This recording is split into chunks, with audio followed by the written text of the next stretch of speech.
Chapter 1. A Simple Life. In a quiet village surrounded by green hills and rice fields, there lived a man named Mr. Tan. He was a simple farmer who woke up before sunrise every day to take care of his land. His daily routine never changed. He walked through the dew-covered fields with a bamboo hat on his head, carrying a wooden hoe on his shoulder. His hands were rough from years of work, but his heart was kind and warm. Mr. Tan wasn't rich, but he was respected by everyone in the village. People came to him for advice because he was wise and calm. He spoke softly, listened carefully, and never judged others. He lived in a small wooden house with his wife, who was gentle and caring, and their only son, Bao. Bao was 12 years old. He was full of life, curious about everything, and always asked questions. Bao loved running through the fields, chasing butterflies, and watching the birds in the sky. He liked stories of kings, warriors, and treasure. Most of all, Bao dreamed of becoming rich and successful, but he wanted it all quickly. Waiting, for him, felt like wasting time. Mr. Tan watched his son with quiet concern. He saw that Bao had the potential for greatness, but he lacked patience. Bao would often start a task with excitement, then quickly give up when it became difficult or slow. Whether it was helping in the fields, fixing a broken tool, or trying to learn something new, Bao's mind always ran ahead of his hands.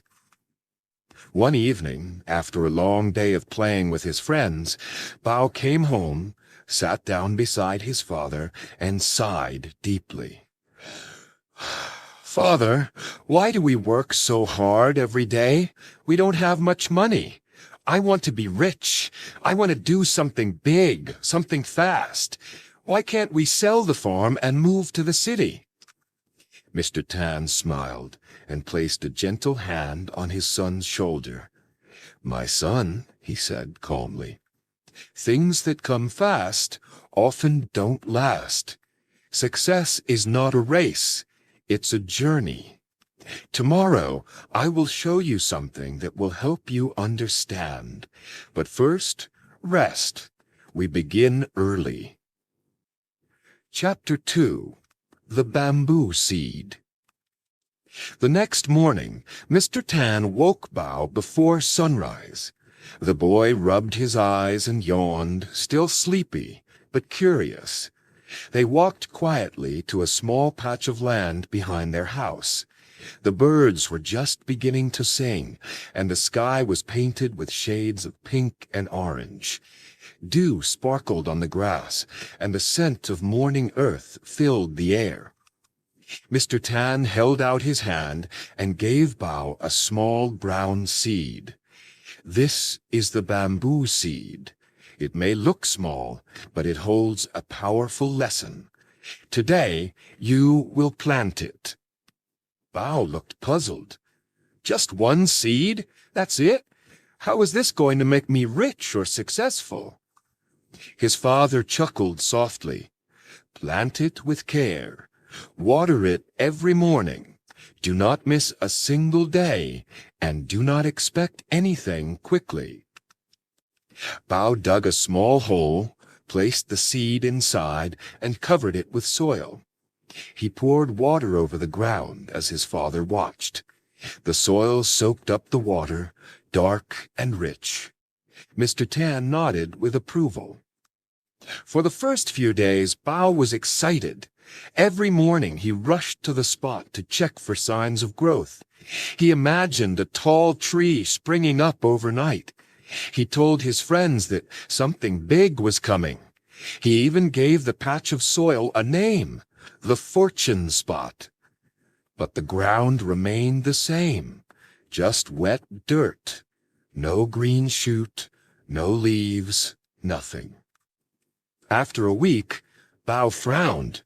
"Father, nothing is happening. Maybe the seed is dead." His father replied, "The bamboo has its own time. You must keep going." Bao obeyed. He watered the soil daily. Sometimes it rained. Sometimes the sun was hot. But he never missed a day. He began to get bored. The excitement faded. The task became a routine. But he continued. Weeks passed. His excitement slowly turned into frustration. Some mornings he would kick a stone or mutter under his breath. But he didn't stop. Chapter 3. Losing Hope. 2 months passed. Bao was beginning to lose hope. His friends laughed at him. "You're growing invisible trees," they teased. "Maybe you're watering a rock." Bao tried to ignore them, but their words stung. He began to avoid talking about the bamboo seed. He stopped calling it the fortune spot. Some days he sat by the patch and stared at it, wondering if he had been foolish to believe. One afternoon, Bao came home with dirt on his hands and sadness in his eyes. He found his father fixing a fence near the rice field. "Father," he said, "I've watered the seed for over 60 days. Nothing has grown. What if it never does?" His father put down his tools and sat with Bao under a shady mango tree.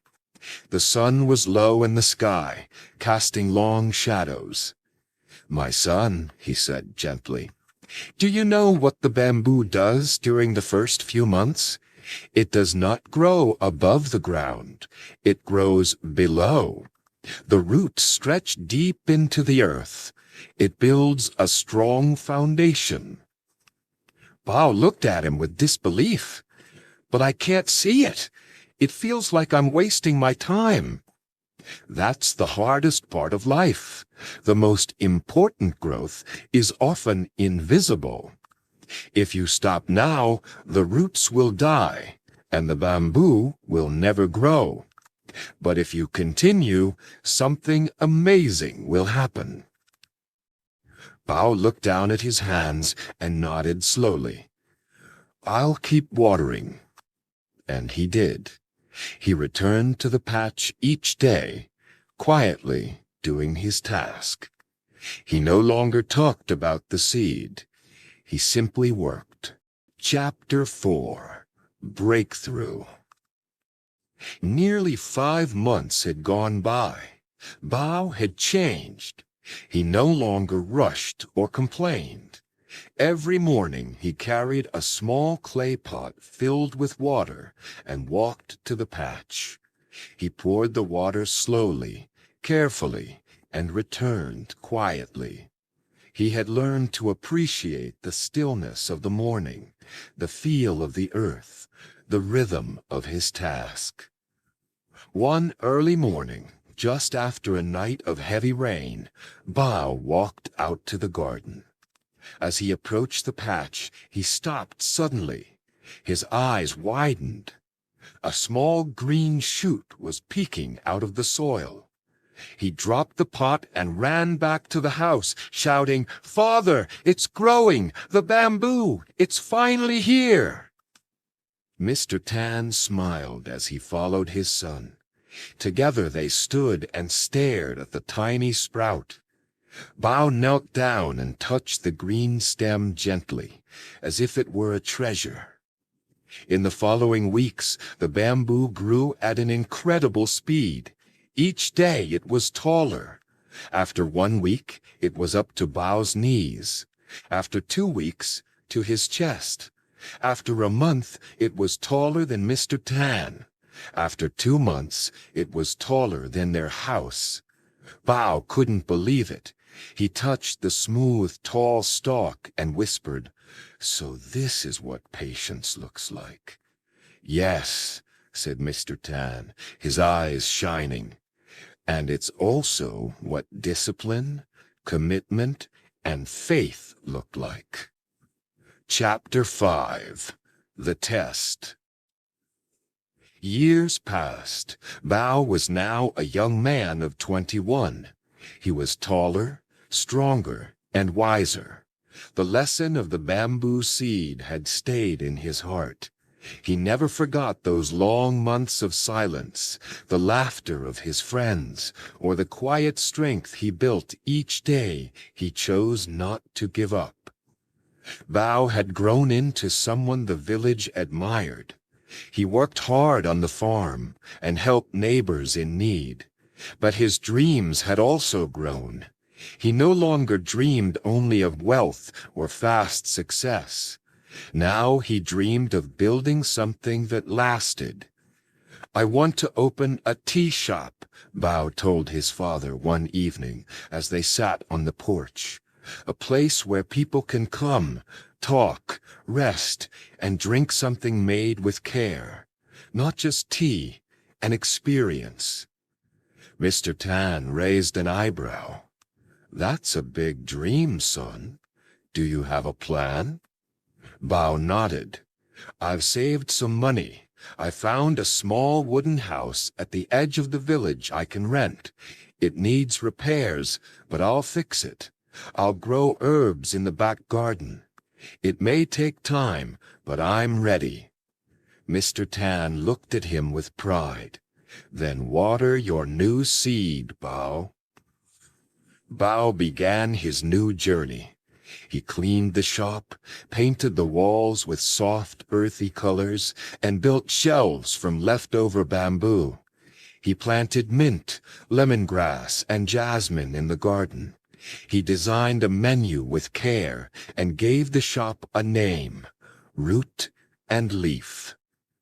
The first day, 3 people came. They sipped politely and left. The first week, Bao earned less than he spent. The first month, his friends visited once out of kindness, but stopped returning.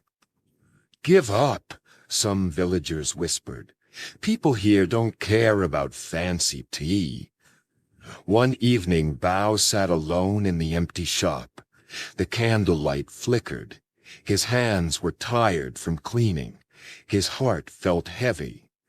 He looked at the bamboo cup in front of him and remembered the tiny green shoot. Mr. Tan walked in quietly and sat down. "Rough day? I wonder if I'm just watering dirt again." Mr. Tan smiled gently. "Then remember what comes next." Chapter 6. Full Circle. Months passed. Bao continued to open the shop each day. He greeted each guest warmly, even if they only stayed for a few minutes. He offered free samples at the market, taught children how to brew simple tea, and listened patiently to the stories of the elderly. Word began to spread. First, people from nearby villages came. Then travelers stopped on their way through the region. A merchant offered to supply rare tea leaves. A writer included root and leaf in a village guidebook. By Bao's 25th birthday, the tea shop was always full.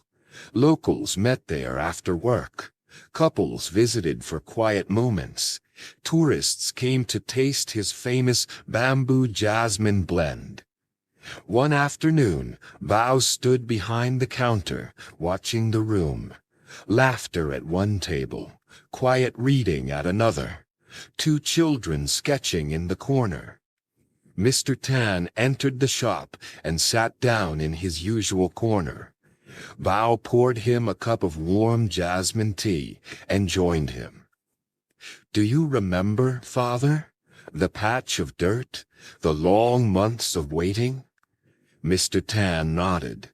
"I remember, and I see that the bamboo didn't just grow behind our house, it grew inside you."